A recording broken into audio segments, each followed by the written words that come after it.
Did I hear anyone say 909 me? Well, I got you. This is about the TR-909 drum computer, which is an iconic drum machine, and in my honest opinion, is the Techno Box to rule them all. That's today's video. Are you ready for it? Let's go and do that right now.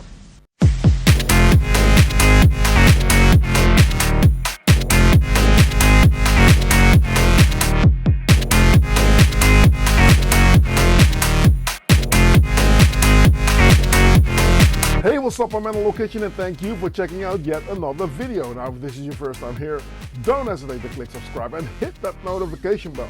Whenever I upload a new video, you'll be kept in the loop and you'll not miss out on anything. Stick around till the end of this video. I will tell you all about Discord and I will tell you all about patreon.com/analogkitchen, where there's something new for you. If you like these tips and you're really getting into the zone but you would like to know more or get a concise collection of all the things that I've been talking about in my videos, I have created something that's called the Dollars Bible, which is just your one-stop shop if you want to start or improve your stuff. It's a PDF with a lot of information there that keeps growing, so I will keep working on that. And that, as I said, you can find on patreon.com/analogkitchen. On topic. So why is the TR-909 such an iconic machine? And I hear you think, you there on the other side of the screen, why is the TR-909 such an iconic machine? There are several reasons why it's there. It's got snappy sounds.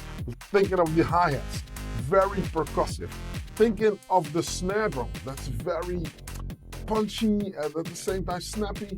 Thinking of the punchy kick that's on there, it does something. And even to the layman's ears, people that don't know anything about the techno music or the techno music scene or whatever it is, when you play them a 909, instantly they get that feeling like, hey, I know these sounds. I know what they do, because there's so many records that have borrowed that techno feel to get that dance groove going. It has a historical significance because in 1994, I could not think of any record that didn't contain some sort of a 909 sound in there, whether it were the kicks or whether it was the hi-hats or whatever. And mind you though, hardcore and the old school gabba days, we used to distort a 909 kick and get that really big sound that's evolved into the hardstyle sound you know and love today. Also, the 909 was the first drum computer to implement MIDI, so it was way ahead of its time at the time. Can you imagine? So while a lot of new drum computers are very impressive when it comes to what they can do and their sound production quality and stuff, the TR-909's unique combination of sound, historical significance, that just makes it box to stay like forever. I love it and I love it to death. I'm happy that I've got one. Now, I hear you thinking, but that thing is just like way overpriced, and it is. I can remember how I traded this one for a SL1200 turntable, actually. I had 3 turntables, somebody had 2 909s, we swapped it out. I'm old like that, sorry. But nowadays, I think they go for about like, what is it, $6,000 to $9,000? I understand. So I got you. In my Percussive Helpers sample pack, there is a very nice collection of sounds that I have sampled off my 909, and they're available for you. I will stick that box up on the screen right now. So without further ado, I guess it's about that time to delve into that new school and old school sound, because I would like to do a hybrid. A hybrid meaning there is a sound that is coming from the TR-909, and I will switch it out to play along with the modern day sounds that I have sampled. So let's see what we can muster up. And yeah, don't forget to turn up your volume. I've got the 909 drum computer sitting right here. And there's the DD500, Space Echo, there's a Black Sky, there's a Mini Tower, there's an Octet track, and then there is a Arturia Micro Freak. That's how we set stuff up. Now, the clock is coming from here, so from the minute I say, everything is going to start, right? Now, what I'm going to do is I'm going to just first start with something modern.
right. So, yeah. So, let's go over what just happened, right? Okay, so 909 is here, then there's the DD500, then there's the Space Echo, and then the Space Echo is connected to the Micro Freak, but I'm not using it today.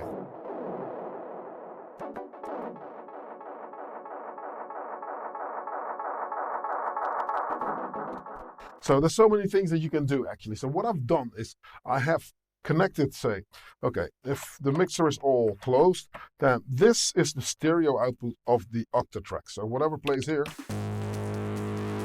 And of course, the Minitar is going through the Octatrack as well. So I can utilize the effects here. So I've got this playing, that's turning off all the effects that I've connected to the Minitar, which is the digital delay, the DD500 and the Black Sky right here. So now the sound is dry. I was playing with the LFO before, so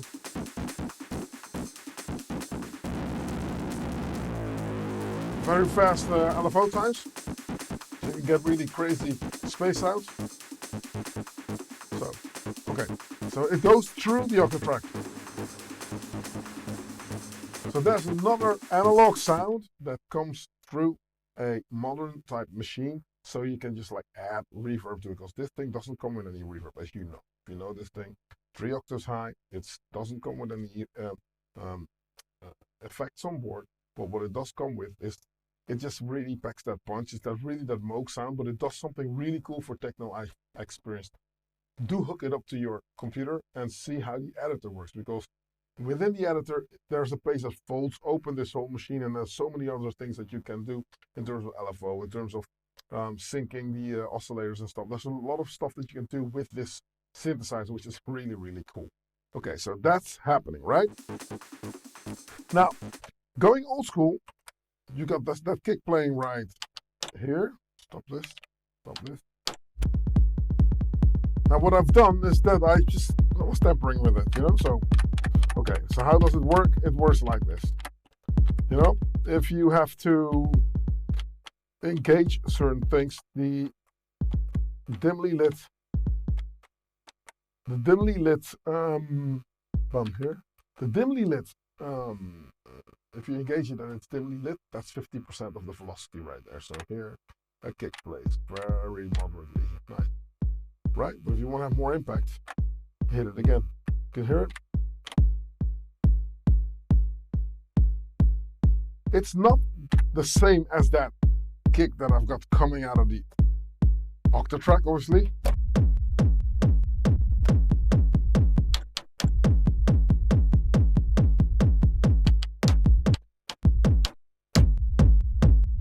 Really have to start, because otherwise it's good. Now everything is aligned. So this, the kick, obviously has got a little bit more of a bigger impact. But mind you though, this thing did what it did, and it didn't do it. You know, it really packed the punch. Okay, so listening to what's happening, I've already distorted it or saturated, which is like the fancy schmancy word for ruining this mixing machine. I am actually, listen, this is, but that's not modern day sounds. That's not how it sounds today, right? So to get a little bit more current, listen to this. That's because I do like the saturation on the EPMA, to be honest. Listen. No light blinking, it's cool. And slowly it starts to add that harmonic to it. Character. Can even exaggerate the kick more, which is how a lot of people use it, but look for tone on this thing. Works wonders. Decay knob, very simple.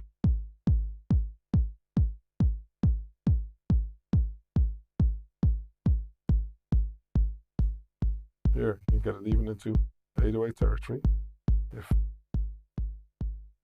So that's the kick. I love it. And I switch around with them. They can live next to each other, but this is really like punching somebody in the chin, right? Which is sometimes necessary if you want to just make a statement. Okay, so what I'm going to do. There's some top loops playing, as I was saying. Here. Turn this off. midis, the audio.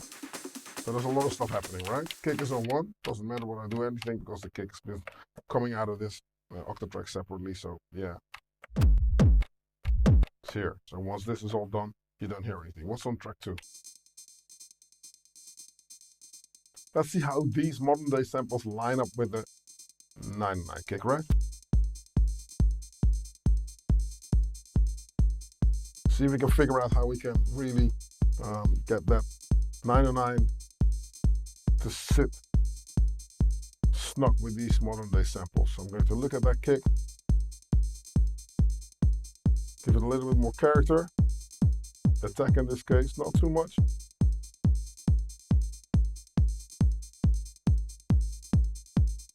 I think I'm there.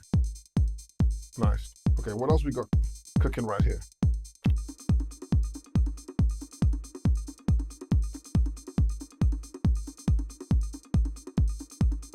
Nice. Nice build, right? Cool. Another sample here. Just the hat. Turn it up a little bit. I think we can we? Not here. Double click it. Go in here. Go in here. Okay.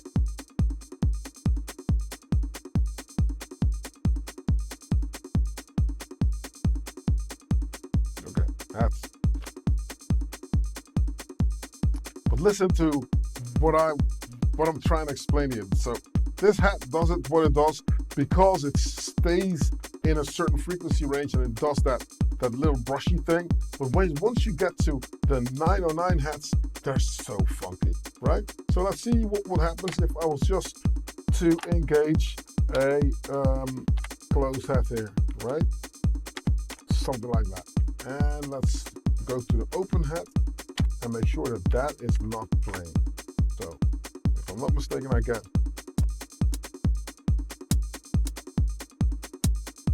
nice.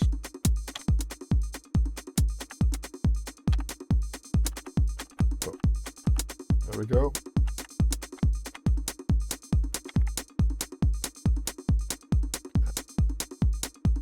So this little brushy hat does the same thing, but listen what happens here. Now this is picking a fight instantly, isn't it? So let's get these two hats to just boogie behind the dumpster, right? Go here. One after the beat.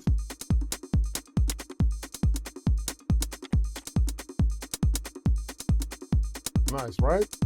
Cool. Emphasize the, yeah, this is cool. Cool. Groove. Give it a little bit of character. Now I can play around with that open hat and stick it in a different spot, right? I like how those two are working together, the hat here. See if I take it off, take it out, you'll miss it. Listen, it's coming in again. 1, 2, 3, here. And then play around with the length, because the length is also adding in tone, right? Very important. Okay, next up, open hat, which is instrument select. Both of them, now I've got the open hat. I will play one on the first, on the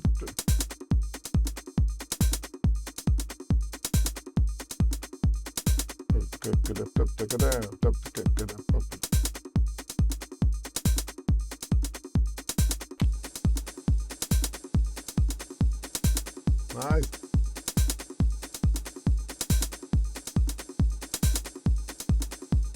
Well, I'm leaning into a different measure on the beat. So, yeah, 2, 4, and yeah, so I'm there now. Okay. So I have to avoid that the places where the close hat is playing, so I'll do there.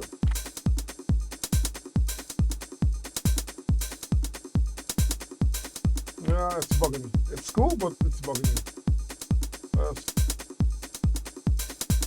There you go. Cool. So, because the open hat is way louder than the close hat, I have to play around with the levels, right? Cool. let's go for the clap and see what the clap is doing here. The clap was playing on the one. I had the original sort of like flap, flap, flap, flap. Exactly. So, and we're going to alter that as well. I love to play this live. When I'm doing this with a 909, I love to just like doing random stuff. So if we got a thing going, I'll go in and play.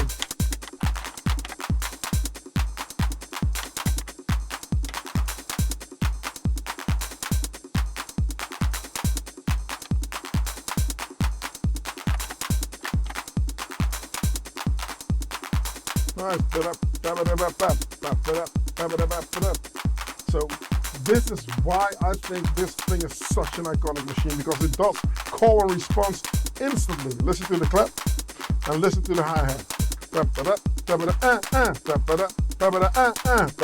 So call and response right there. So this becomes an infinite loop, obviously. So, but you have to look at levels. So I'm going to turn that clap down a little bit. And then the right cymbal. And I'm pitching it down and up. Give it a little bit more of that dramatic impact, right? So stick it here. Different kick. That's not playing with me.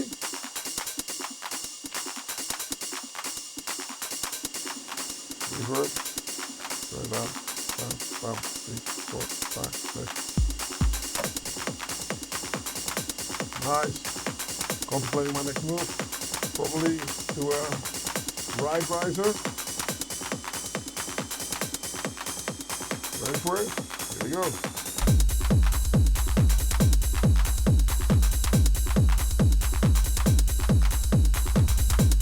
Yeah, I'm liking that. So you see how you got more options now, and we're merely listening to drums here, people. You know what I mean? Okay, what else have we got? Listening to what we've got left on the octave. That's one counter rhythmical loop that I know on 7. Maybe we should listen to this as solo. Works wonders with this. Now, you can contemplate, yeah, but I'm missing low end, and where is it? But if this is the kick, and the sound tech knows, okay, this is the kick, he's going to just make sure that this kick is going to be the boss of the night. So it doesn't really matter what happens, right? So that's easy peasy, nothing too sneezy. So, but yeah, you know, you can see that I lowered my stereos already. Usually they're like this, because with this, it becomes very Reini Zonneveld within seconds, you understand what I mean? Anyway, so not to make this video too long, I'm going to wrap it up, but you understand what's going on, right? So, clap. Again, call and response. I love to just go with full contrast on 7. And then you can even just parse it out if you want to. Because this, you can work with this, right? So we've got so many different sounds sitting here. It doesn't mean that you have to just play them all at the same time. I like to, but it doesn't have to be, you know? So I can swap around.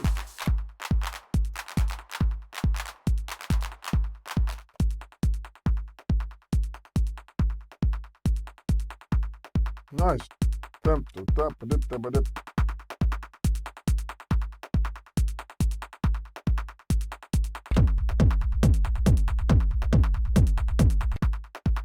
that's nice. That works. See, there's so much is happening.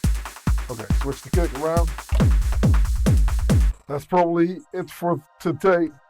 Do check out patreon.com/analogkitchen. Excuse. Check out patreon.com/analogkitchen, because I've got the Dollars Bible sitting there. Dollars Bible is something that really is something that it's a must-have for you folk out there that are just running into different problems, running into different things that you think like, okay, how does it work?